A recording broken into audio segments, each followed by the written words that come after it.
উপজেলায় প্রান্তিক জনগোষ্ঠীর শিশুদের আনন্দের সাথে লেখাপড়া নিশ্চিতে ১৬০টি স্কুল প্রাঙ্গণে একটি করে প্লেগ্রাউন্ড স্থাপনের উদ্যোগ গ্রহণ করেছে জেলা প্রশাসন। বিস্তারিত জানাতে খাগজানা সরকারি প্রাথমিক বিদ্যালয় থেকে যুক্ত হচ্ছেন সহকর্মী কাউসার আহমেদ। কাউসার, জেলা প্রশাসনের নেওয়া এমন উদ্যোগে কি বলছেন শিক্ষক ও অভিভাবকরা, জানাবেন।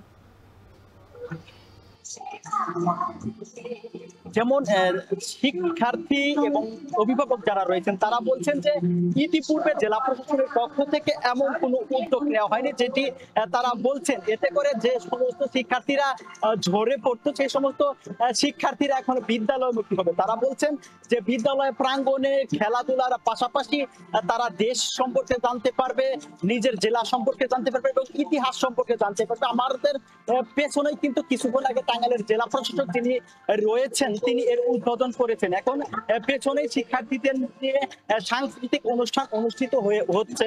জেলা প্রশাসনের পক্ষ থেকে বলা হচ্ছে যে শিক্ষার্থীরা কি চায় বা তাদের মনে কি বলছে সে বিষয়ে কিন্তু আমাদের পেছনে একটি দেয়ালিকার উদ্বোধন করা হয়েছে। তারা কয়েকজন শিক্ষার্থী বলেছেন যে আগে এই বিদ্যালয়ে খেলাধুলার তেমন কোনো ব্যবস্থাই ছিল না, আর এখন কিন্তু বাস্কেটবল থেকে শুরু করে দোলনা সহ বিভিন্ন খেলাধুলার আয়োজন করা হয়েছে। একটি প্রতিবেদনে দেখা গেছে যে দেশের প্রায় 16.76% শিক্ষার্থী ঝরে পড়তো, বিশেষ করে প্রাথমিক শিক্ষার্থী। সেই প্রাথমিক শিক্ষার্থী যাতে ঝরে না পড়ে সেই জন্য কিন্তু জেলা প্রশাসনের পক্ষ থেকে এই ব্যতিক্রমী উদ্যোগ নেওয়া হয়েছে। এদিকে জেলা প্রশাসন বলছে যে বিশ্বকে বদলে দিতে এবং বিকশিত হয়ে আনন্দের সাথে এই প্রতিবাদ্য বিষয়কে সামনে রেখে আমরা দেখেছি যে কিছুদিন আগে এই জেলা প্রশাসনের পক্ষ থেকে বিভিন্ন প্রাথমিক এবং মাধ্যমিক বিদ্যালয়ে বিভিন্ন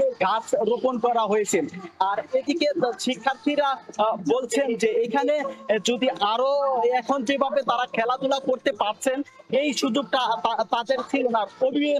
অভিভাবক যারা রয়েছেন তারাও কিন্তু এদিকে স্বাগত জানিয়েছে। আর জেলা প্রশাসন বলছে যে এই যে খেলাধুলার সরঞ্জামগুলো এগুলো যাতে নষ্ট না হয়, অচল না হয়, সেজন্য জেলা প্রশাসনের পক্ষ থেকে এগুলো সংস্কার করা হবে।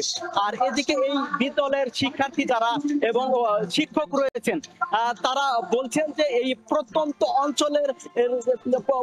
অঞ্চলের শিক্ষার্থীরা ঝরে পড়ে, বিশেষ করে মেয়েদের চেয়ে ছেলেরা বেশি ঝরে পড়ে। তো এটা কারণে শিক্ষার্থীদের জন্য অনেক উপকার হবে, শিক্ষার্থীরা ঝরে পড়বে না। প্রত্যেকটি শিক্ষার্থীদের জন্য প্রাথমিক শিক্ষা নিশ্চিত করা সম্ভব। তো সুধিকা, এই ছিল আমার কাছে টাঙ্গাইল থেকে সবশেষ তথ্য।